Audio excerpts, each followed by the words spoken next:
maonyesho ya Nane Nane, tembelea mabanda mbalimbali katika uwanja huu wa Nane Nane. Jambo ambalo limenifurahisha sana kwa sababu nimeona mapinduzi makubwa ya maendeleo ya kilimo katika nchi yetu, pia hususan mikoa ya Dodoma na Singida kwa maana ya kanda ya kati.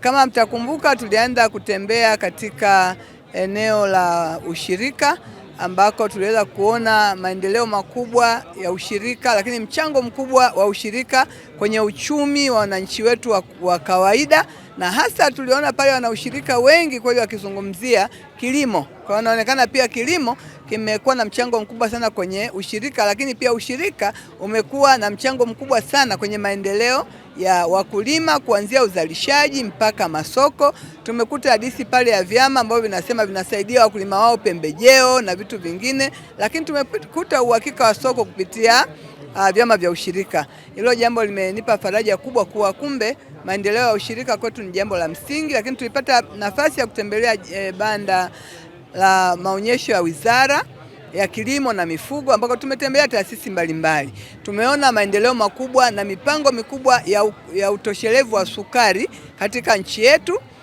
Tumeona kuwa kumbe ikifika 2030 huenda nchi yetu ikawa imejitosheleza kwa sukari ndani ya nchi na tutakaa hatuingizi tena sukari toka nje ya nchi. Lakini tumepata nafasi ya kutembelea wenzetu wa chai. Tumepata hadithi ambayo ya pekee kabisa ninayoikumbuka mpaka sasa ni kuwa kumbe chai ni kinywaji sahihi, ni kinywaji kizuri kwa kila mtu. Tumeambiwa mambo matatu pamoja na mengine mengi yanayofanyika kwenye chai. Chai inaondoa sumu mwilini, ziko chai inaondoa sumu mwilini. Tumeambiwa chai inasaidia au inapunguza uwezekano wa hatari ya kupata magonjwa kama kansa, hiyo ni chai na mambo mengine mengi. Sasa haya tumeyapata kwenye banda la chai ambako watu wengi wanasema chai, lakini kumbe ina faida kubwa sana mwilini ukielewa namna ya kuitumia. Tumepata nafasi ya kutembelea eneo la kahawa pia na tukapata kujua mabadiliko makubwa kwenye zao la kahawa, ikiwemo ongezeko la bei ya kahawa, lakini mipango mikubwa ya uzalishaji batija iliyopo katika taasisi ya bodi ya kahawa.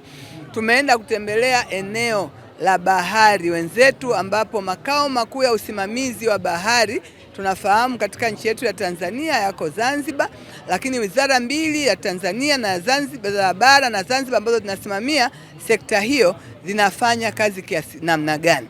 Tumeona usimamizi wa bahari za nchi kila upande, lakini kikubwa kilichonifurahisha ni usimamizi wa bahari kuu. Bahari kuu ni ile bahari ambayo ina kina kirefu na iko nje ya mipaka ya nchi huru kuitumia.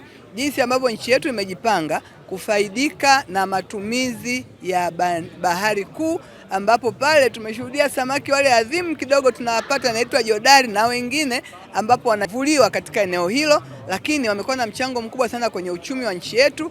Kikubwa ambacho naweza nikasema nimejifunza hapo ni usimamizi makini wa kuhakikisha bahari kuu pia haichezewi, haibiwi, haifanyiwi hujuma na mtu yoyote, kwa sababu nchi imejipanga kuisimamia kwa teknolojia za kisasa kabisa.